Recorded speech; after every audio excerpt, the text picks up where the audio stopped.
بسم اللہ الرحمن الرحیم۔ السلام علیکم۔ یوٹیوب چینل پر طارق متین آپ کو خوش آمدید کہتا ہے۔ سب سے پہلے آپ سے درخواست کہ اگر آپ چاہیں تو چینل کو سبسکرائب کریں تاکہ وہ چیزیں جو میں چاہتا ہوں آپ تک پہنچیں وہ آپ تک پہنچ سکیں۔ الحمدللہ پاکستان اسٹاک ایکسچینج پر حملہ ناکام ہو گیا۔ پاکستان کے معاشی دارالحکومت کراچی پر یہ حملہ ناکام ہوا۔ پاکستان کی معاشی شہرک پر حملہ ناکام ہوا ہے۔ پاکستان کی معیشت پر حملہ ناکام ہوا ہے۔ کیا کراچی اسٹاک ایکسچینج پر ایسا حملہ ممکن تھا؟ کیا ایسی اطلاعات تھیں؟ تو اس کا جواب ہے ہاں۔ پاکستان کو اس بارے میں انٹیلیجنس معلومات تھیں اور پاکستان نے اس بارے میں متنبع کیا۔ ہمارے اداروں نے ہمارے شہروں کو، ان کی انتظامیہ کو، صوبائی انتظامیہ کو نہ صرف متنبع کیا بلکہ وزیر خارجہ شاہ محمود قریشی صاحب نے بتا دیا تھا بین الاقوامی برادری کو بھی کہ پاکستان کی سالمیت پر، پاکستان کے امن پر بھارت اور بھارت میں موجود عناصر حملہ آور ہو سکتے ہیں۔ وزیر خارجہ نے 21 جون کو کہا تھا کہ بھارت پاکستان میں موجود اپنے سلیپر سیل ایکٹیو کر سکتا ہے۔ تو پاکستان نے بہت پہلے اس بارے میں وارن کر دیا تھا۔ اس حملے کے پیچھے کون ہے اس کی بھی ہم بات کریں گے اس ویڈیو میں۔ اس کے ساتھ ساتھ یہ جو افراد تھے اس حملے میں ملوث، ان کی تیاری کیا تھی، ان کے عزائم کیا تھے، اس کی بھی ہم بات کریں گے۔ اور پھر یہ جو لوگ ہیں ان کا پس منظر کیا ہے، ان افراد کے لیے کیسے ممکن ہوتا ہے کہ یہ پاکستان میں مسلسل حملے کر رہے ہیں اور ابھی یہ صورتحال آگے اور بڑھے گی اور بگڑے گی۔ یہ ابھی مکمل نہیں ہوا ہے، یہ یہاں سے اور آگے جائے گا۔ میرے منہ میں خاک۔ دیکھیے اس حملے کے پیچھے سب سے پہلے یہ جان لیجئے کہ اس حملے کے پیچھے بھارت میں موجود عناصر ملوث ہیں۔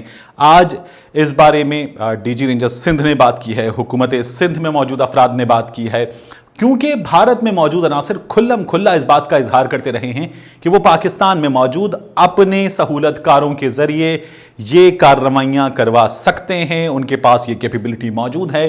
ان میں موجود پاکستان دشمن اپنے سیل فون بھارتی میڈیا پر لہرا کر اس بات کا اعلان کرتے رہے ہیں کہ بلوچستان میں موجود عناصر کے نمبرز ان کے فون میں موجود ہیں۔ اس سے پہلے پاکستان میں جو حملے ہوئے ہیں، بھارت میں آرام دہ بستروں پر موجود بیمار ڈرامے بازوں نے اس کی ذمہ داری قبول کی ہے اور یہ سلسلہ جاری ہے۔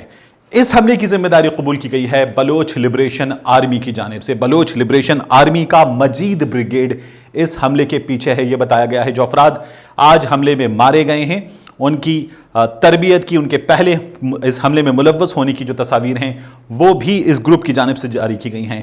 مجید نامی دہشت گرد، اس کے نام پر یہ مجید بریگیڈ ہے، اس نے 1970 میں، یہ اب کا کام نہیں ہے، 1970 میں اس نے ذوالفقار علی بھٹو پر دستی بم سے حملہ کرنے کی کوشش کی تھی۔ یہ گروپ مسلسل پاکستان پر، پاکستان کی سالمیت پر، پاکستان کے معاشی منصوبوں پر، پاکستان کے مستقبل پر حملہ کرنے کی کوشش کر رہا ہے، کرتا رہا ہے۔ اس نے حملے کیے ہیں۔ 11 مئی 2019 کو اس گروپ نے پرل کانٹیننٹل ہوٹل گوادر پر حملہ کیا تھا۔ اس کے گزشتہ کچھ عرصے میں ہونے والے حملوں کی اگر بات کی جائے تو گزشتہ مہینے مئی میں اس گروپ نے کیچ بلوچستان میں خودکش حملہ کیا۔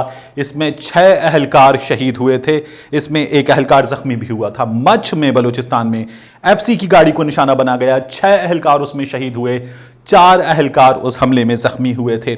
اس کے بعد اسی گروپ کی جانب سے مند میں حملہ کیا گیا، 1 ایف سی اہلکار اس میں شہید ہوا۔ 11 مئی کو اس گروپ نے پی سی گوادر میں جو حملہ ہوا تھا وہ حملہ کیا تھا۔ اس میں ہوٹل کے 4 ملازمین شہید ہوئے تھے، 1 نیوی کا اہلکار شہید ہوا تھا اور اس حملے میں 3 دہشت گرد جو تھے وہ مارے گئے تھے۔ اور اس کے ساتھ ساتھ آپ کو یہ بھی بتائیں کہ وہاں سیکیورٹی داروں نے کامیابی حاصل کی تھی کہ ہوٹل میں موجود تمام غیر ملکی مہمان اور ہمارے چینی مہمان جو تھے وہ اس میں محفوظ رہے تھے۔ پھر اس گروپ نے کراچی میں چینی قونصل خانے پر حملہ کیا تھا اور 3 دہشت گرد اس میں مارے گئے تھے۔ بعد میں راشد بروہی اس کا ماسٹر مائنڈ جو ہے وہ گرفتار کیا گیا تھا۔ یہ گروپ اس کے پیچھے ہے۔ اس گروپ کو بھارت میں موجود جو پاکستان دشمن عناصر ہیں، را کے ایلیمنٹس ہیں، ان کی حمایت حاصل ہے۔ ایران افغانستان میں موجود جو بھارت کے عناصر ہیں ان کی حمایت ان کو حاصل ہے، ان کی فنڈنگ ان کو حاصل ہے۔